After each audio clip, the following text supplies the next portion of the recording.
There are more people leaving this country than coming over. So don't listen to this bullshit from the right wing, okay? On Thursday, there's elections in this country. I'll tell you how apathetic this country is. Stop the English going abroad. I was born here 51 years ago, right? I've voted all my life. I vote Labour all my life. I don't care. You're lucky. I'll tell you what, are you going to vote on Thursday? I bet you're not going to vote. Are you going to vote? Of course I'm going to vote. Oh, you are? Right, Yeah. good. You're one of the few. In this country, 6 out of 10 people don't even bother to fucking turn up, right? Okay? Apathy is what it's all about. When you go home tonight, all the people around here probably agree with what you're saying, right? They're going to go home tonight, they're going to put the TV on, and then CNN is going to come on and say, oh, Kim so-and-so has let off a nuclear weapon in North Korea. Fuck me, we better get ready. The new bogeyman has arrived. This is what it's all based on, control and fear. Don't you agree with me? That's why we'll never get anywhere, because if you control the media, you control people, and the best way to control people is by putting fear into them. The new bogeyman has arrived. The bloody fear. I'm not feeling it. You're one of the few. I want to fucking cut the Queen's head off. I'm pissed off with her. So do I've had enough. You're one of the few then. I've bloody had enough. Where were you in 2003? I hope you were marching against the war, because I was. Well, look what's happened. 6 years later, over 1 million people have died in Iraq. Tory Blair, the guy that took us there on the lie, is now in America lining his pockets on the lecture circuit. This is where we've got to. Over 1 million people have died, 4,000 American soldiers, 200 British soldiers. Saddam Hussein, well, a load of old bollocks really, we knew all this. But 50 million just for security to keep the bloody Queen.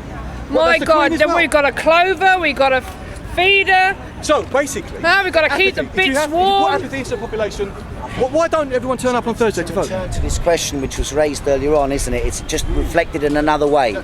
There is on the one side a layer of the population who thinks that the intellectual level of people is not sufficiently high. There's on the other side a level where people think that the indoctrination of people is too great and that people are too susceptible to indoctrination.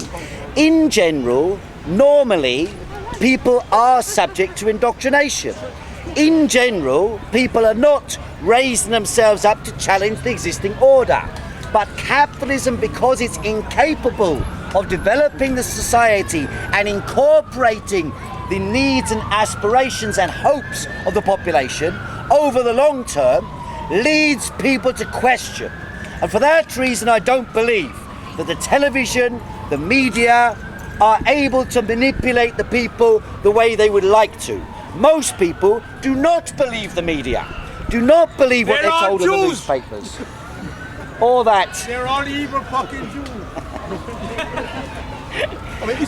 Most people are skeptical of what they are told, but they do not believe they have power. And they don't believe they have power because they're not exercising that power. There is, if you like, a dual process, isn't there? One is, you need to have, if you like, education, activity, in order to change things. On the other side, in order to change things, in order to bring about change, you need to have people organised and educated. So the question is, how do you begin? For that reason, I stand up here at Speaker's Corner, and for that reason... Is there enough education out there for me to have an opinion, for a start? What education? Who knows their MEPs? Who knows their MEPs in the local? No, I saw, what's his name? Oh, fuck, Andrew Duff. MEP, yeah. Who? He's a Liberal Democrat. He's got a bloody problem with speaking. Well, that's unfortunate. I mean, that's unfortunate. It was fucking hilarious. He must be a right twat then. But it was hilarious. Can't even talk properly. If you see I don't understand. You know your MEPs. You're now we've got this the expenses fiasco. They've got their heads in a trough. Surprise, surprise. Correct me if I'm wrong. Wasn't Gordon Brown a communist when he was a student? Is he a communist? Weren't we all? We haven't even started with the Many in the leadership were. Many in the leadership were. How people get burned through contracts. Yes, people. What we've seen through this discontent, which I've seen also at Speaker's Corner, that seems to be waning a little bit. Discontent about the expenses system is a discontent which actually emerged to the surface not because of the expenses scandal. That's an excuse. It emerged to the surface because the banking system had collapsed a few months before, and people knew they'd all had their fingers in the trough of the banking system. But people didn't feel there's anything. One sec. People did not feel they could do anything about that. And it's because they feel they can do something about the political crisis, at least by going out and voting against somebody, that they've hooked on to this question, which has now become a wider constitutional question about how power is exercised. That's why I return to this point.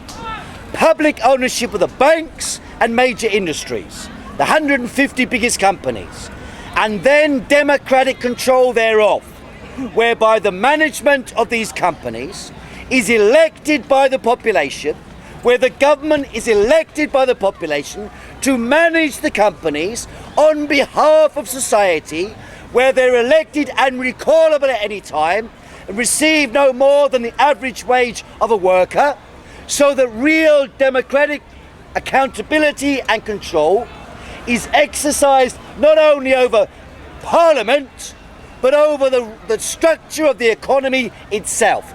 That is what's required, not only in Britain, but on a world scale.